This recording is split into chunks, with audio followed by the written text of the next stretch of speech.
मोदी जी से नफरत करते करते वो अब भारत से नफरत करने लगे हैं। यहां के नागरिकों से वो नफरत करने लगे। मोदी जी को वो अपनी क्षमता से, जो उनकी लोकप्रियता बची नहीं है, उससे हरा नहीं सकते, इसलिए विदेशी ताकतों का वो सहारा लेते हैं। और मैं बड़ी जिम्मेदारी से कहता हूं, इसीलिए राहुल गांधी भारत से, संविधान से, नागरिकों से गद्दारी कर रहे हैं। जो स्थिरता भारत में हमने देखी है पिछले लगभग अब 11 साल होने आए हैं, यह स्थिरता कांग्रेस पार्टी को पसंद नहीं है, क्योंकि उनको दलाली की और रिश्वत लेने की आदत पड़ गई थी। तमाम देश प्रेमी पत्रकारों ने, कई संगठनों ने यह बात उठाई और बड़ी जिम्मेदारी से उठाई कि ये विदेशी शक्तियां जो हैं, ये भारत की चुनावी प्रक्रिया में हस्तक्षेप करती हैं, और हस्तक्षेप ये सोच के करती हैं कि कैसे देश का गौरव, विश्व के सर्वोच्च लोकप्रिय नेता नरेंद्र मोदी जी को हटाया जाए। तो सबसे पहले तो चिंताजनक ये क्यों है, मैं इस पे आपका ध्यान आकर्षित करता हूं। India is an independent sovereign nation.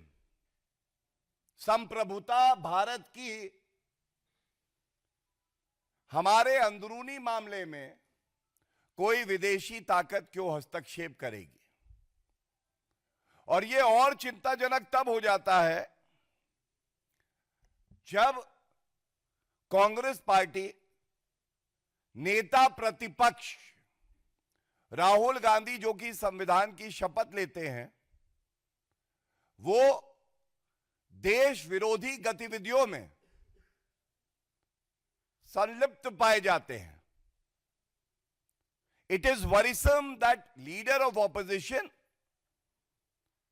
The party in opposition, the Congress party and Rahul Gandhi, who have taken oath under the Constitution to preserve the integrity and sovereignty of our country, are indulging in anti-India activities and activating and acting as a stimulus for anti-India forces to interfere in the pure and pristine electoral process of our country. बड़ी लाजमी सी बात है, ऐसा वो क्यों करते हैं? सबसे पहला कारण यह है कि मोदी जी से नफरत करते करते वो अब भारत से नफरत करने लगे हैं। यहां के नागरिकों से वो नफरत करने लगे हैं। मोदी जी को वो अपनी क्षमता से, जो उनकी लोकप्रियता बची नहीं है, उससे हरा नहीं सकते, इसलिए विदेशी ताकतों का वो सहारा लेते हैं। दूसरा, भारत ने नरेंद्र मोदी जी के नेतृत्व में देखा है कैसे एक मजबूत, सशक्त, अटल नेतृत्व भारत को मिला है। यह राहुल गांधी को कतई पसंद नहीं है, और मैं बड़ी जिम्मेदारी से कहता हूं, इसीलिए राहुल गांधी भारत से, संविधान से, नागरिकों से गद्दारी कर रहे हैं। और अभी मैं आपको इसका प्रमाण आगे और दूंगा। तीसरी बात, जो स्थिरता भारत में हमने देखी है पिछले लगभग अब 11 साल होने आए हैं, यह स्थिरता कांग्रेस पार्टी को पसंद नहीं है, क्योंकि उनको दलाली की और रिश्वत लेने की आदत पड़ गई थी, जिसका प्रमाण मैं आपके समक्ष रखूंगा। तो अगर कोई यह समझता है कि वो राहुल गांधी और कांग्रेस पार्टी केवल नरेंद्र मोदी जी से नफरत करते हैं, नहीं, आज उन्हें नफरत है हर उस नागरिक से जो अपना वोट डालकर एक मजबूत सरकार चुनता है। They are not only after Shri Narendra Modi ji, they want to destroy the democracy of our country, because India today, under the leadership of Shri Narendra Modi ji, has become a global leader. And this is what Rahul Gandhi cannot tolerate and digest. Now, very importantly, जब Shri Donald Trump जी का यह वक्तव्य आया, 21 million US dollars ये दिए गए क्योंकि भारत की चुनावी प्रक्रिया में हस्तक्षेप करके मोदी जी को हटाना था। तो कुछ ऐसे अखबार हैं, मीडिया वाले हैं, जो कि इस पे लीपापोती करके कवर अप करने लगे। तो ये हमारी जिम्मेदारी यहां बनती है कि सबसे पहले तो हम बताएं कि सही तथ्य क्या है। सबसे पहले देखिए, एक ट्वीट है, जब अमेरिका के राष्ट्रपति जी ने कह दिया तो उनसे बेहतर जानकारी तो किसी को हो नहीं सकती, पहली बात। दूसरी, DOGE, department of government efficiency, ये बहुत इंपॉर्टेंट बात मैं आपके समक्ष रख रहा हूं, क्योंकि मुझे पता है गांधी परिवार के चाटुकार भ्रम की राजनीति करने में बहुत आगे हैं और फैला रहे हैं कि ऐसा नहीं वैसा नहीं, चोर की दाढ़ी में तिनका।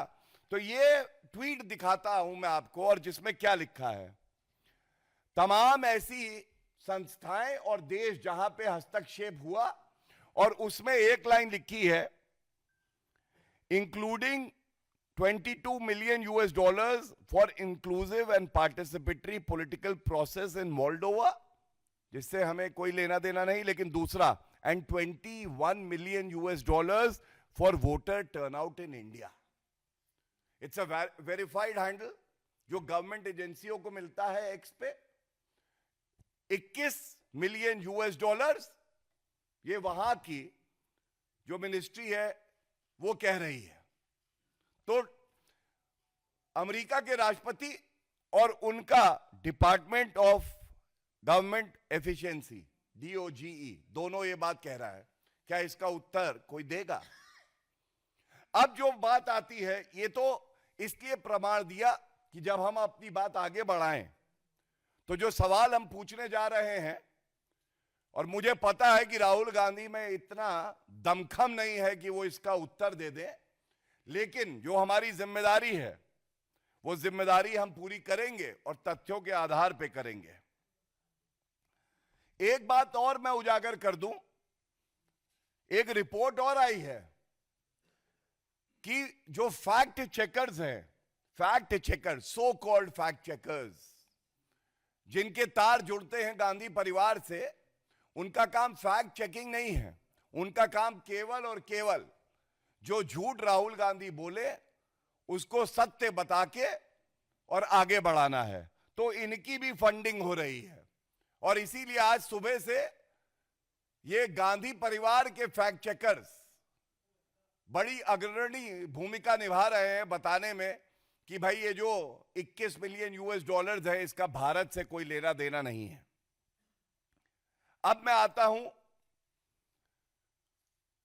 उस पार्ट पे जो गंभीर सवाल हैं, जो ये साबित करते हैं कि राहुल गांधी देश से गद्दारी करते हैं, और उनकी चुप्पी केवल एक निष्कर्ष तक पहुंचाती है, और वो निष्कर्ष है कि राहुल गांधी ने कसम संविधान की चाहे ली हो, लेकिन मन ही मन वो कसम ले चुके हैं, ठान चुके हैं कि भारत को कमजोर करना है, भारत के लोकतंत्र को कमजोर करना है।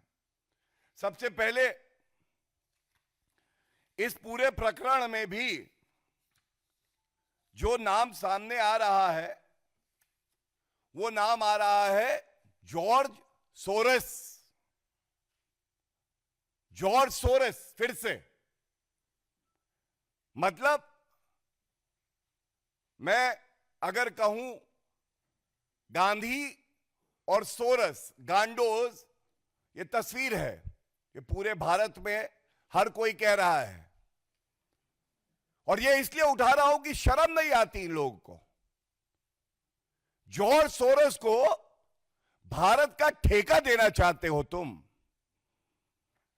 तुमसे सवाल पूछा कि भाई ये जॉर्ज सोरोस अंकल कौन है, राहुल गांधी के मुंह से एक शब्द नहीं निकला। लेकिन हां, राहुल गांधी, पहली तस्वीर देखिए, इलान ओमर, ये तस्वीर देखिए। जिसको जिसको भारत से नफरत है, राहुल गांधी को उससे बहुत मोहब्बत है। ये इलान ओमर से मिले थे जब ये विदेशी धरती पे थे।